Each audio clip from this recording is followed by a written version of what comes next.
Hey everyone, I'm here with my math teacher, Ms. Jen at Westbridge Academy High School Math. We're going to be going over the tool GoFormative. So this is something that she can use in her classroom since every student has their own Chromebook, which makes this very easy and accessible to use. So some features I was telling her about are, well, they include a show your work portion, which is really good because one big thing about math is showing your work. Yes. And seeing how you got the answer, seeing how you got the incorrect answer, and how to fix it. So one thing she's doing with a slope is a slope. Yeah. So Rate of slope. Rate of slope. So we're gonna be doing some work on rate of slope for her class. And before we get into that, I just want to go over some features of GoFormative right here. So the search description right here. So we have 9 to 12 and I selected math. There's a lot of subjects here. So one good thing, we won't use this tool today, but in the future we could, just to look for more resources. So slopes of parallel right here.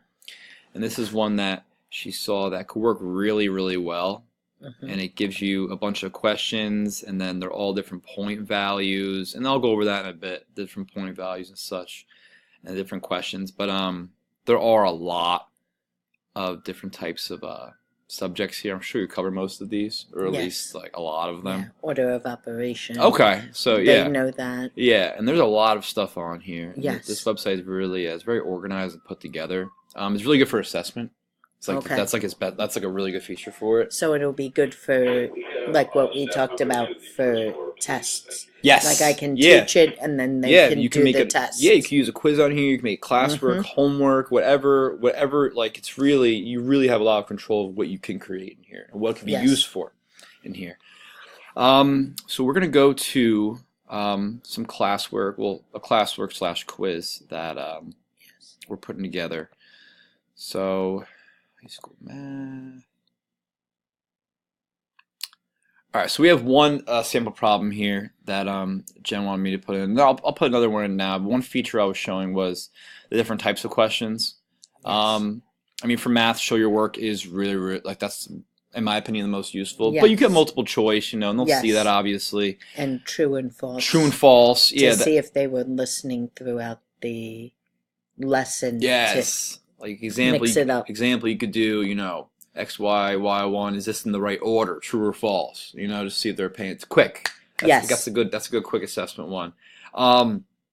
So this is just one sample problem here. We're gonna do a few problems today. So that's just one here I put in before. So we're gonna add question 2, and you want this to be the same one? Yes. With show your work. Show your work. Okay, show your work, and then what is this question gonna be? Well, let's put the layout first. So it's X1. X1, Y1, X2, Y2. Okay, what's our problem? -4, comma 3, -2, -2, comma 1. comma 1. Okay, and like I said, so the students, we're going to put a couple more problems in here, but the students essentially can, when they go to the website, they will enter a quick code, which I have saved. And it's really simple because the students in our school, they have Google accounts already when they log in because they have all Chromebooks. So they just have to go to the website, put the code in, go in with their Google account already signed in, and they're essentially in, which makes it really quick and accessible for these kids to get in. It's not too much of a process. It doesn't take a lot of your time away, which is really good. And it, like you said, will be good for homework because they can have access Yes. to their Google accounts Yes, they can. at home or at a library Yes, too. and a good amount of students in our school do have access at home. To a computer and can get in Chrome.